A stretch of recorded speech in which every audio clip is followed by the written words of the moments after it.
Hello there, people of the internet. So in my travels over the years, I've acquired a bunch of different kinds of random miscellaneous ammo. So I'm going to go ahead and do ammo reviews with all this stuff. Today we're having a look at this. This is M2 Ball 30-06, nothing real special about it. But these are marked DEN. I believe DEN stands for Denver Ordnance.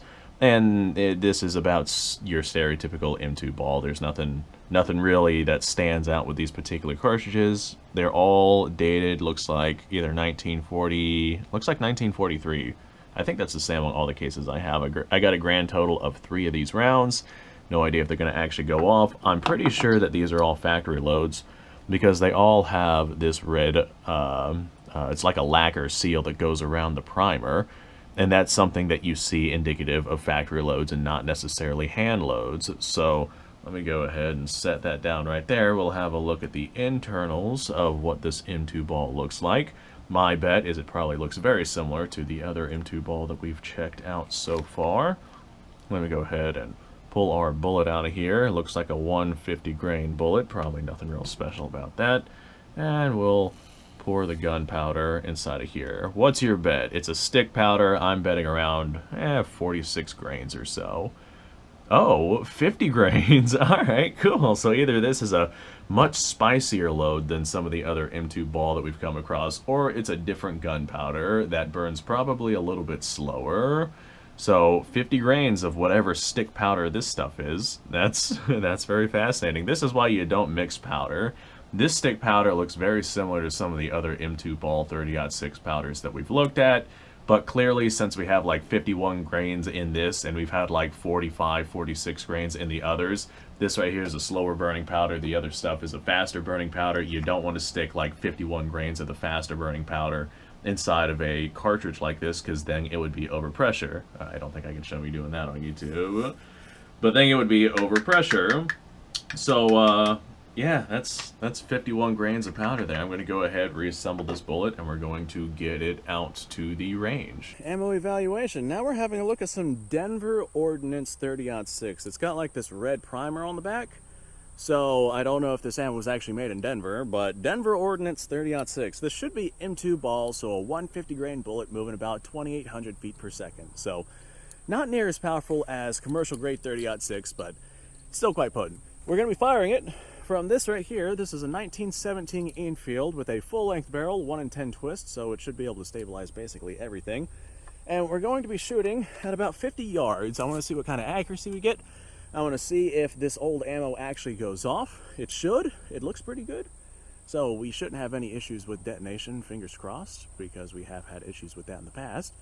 But 50 yards, that should be good enough to give us like the accuracy standard of what it is that we would come to expect with the ammo that we're using here. I would like to give you guys some velocities, but my chronograph came without shims, so we're not going to do that, as great as that would be. So now we're going to sit down at the not at all sketchy shooting table, and we're going to send some of these rounds downrange, see what kind of accuracy we get, see if they actually go off. This is, like I said, about the same velocity and whatnot that you would expect with all other M2 Ball 30-06. So, although we can't chronograph it, we about know what we're going to be expecting here. Alright, now comes the fun part, where I completely destroy the bones inside of my shoulder. Buckle up, Buttercup, and let's get... let's do this. Ow! That one was rough. So, this does recoil a fair bit, like more than normal M2 Ball 30-06, but it's not near as much as commercial stuff so far. Okay, alright, I take it back. The stuff recoils kind of harsh and it sucks. Of course, I chose the rifle with the nice steel butt plate on it for this testing, because yes, that's exactly what I did. We had one not go off. Let's try that one more time and see if it goes off. Okay. Alright, confirmed. We had one not go off. Fantastic. Alright, well, let me just yeet this bad boy over here, because there's still a possibility that that might go off. We'll set this bad boy here. I'll readjust my camera.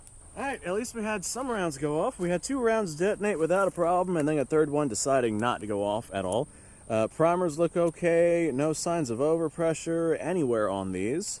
This is actually some really nice looking brass. As a matter of fact, I might save this and reload it if it's reloadable. Let me go grab our target downrange and we'll have a look at what that has to. Okay, well, here's our group. It's only 2 shots, but there's our group. I'd say it's about an inch spread. That's very typical of what you would come to expect from, you know, military surplus ammo of any variety. 50 yards, inch spread, that's 2 MOA at 100 yards. Just from this 2-shot spread. If we had that 3rd shot, that might indicate a little bit more, but it decided not to go off. So that's what we're looking at with this stuff. So I guess that's the end of this episode. Thanks for watching. Appreciate your time. Like, subscribe, share. Description below is a link to all sorts of stuff. Go check it out. You guys go off, have yourself a fantastic day. I'll see you on the next episode.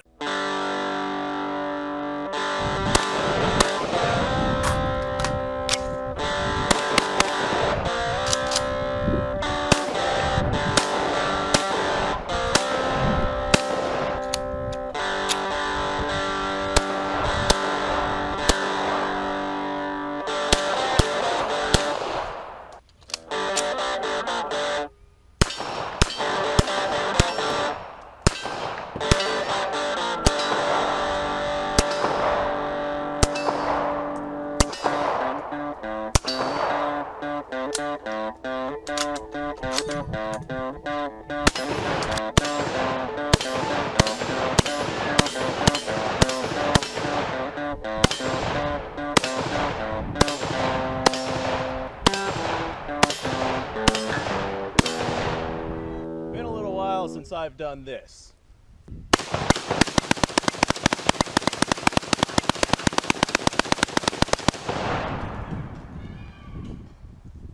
Bonnie and Clyde be damned.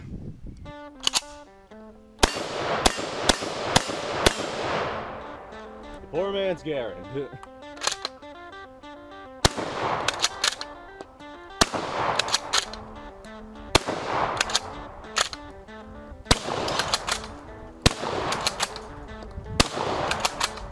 Shame that bolt-action shotguns aren't more mainstream.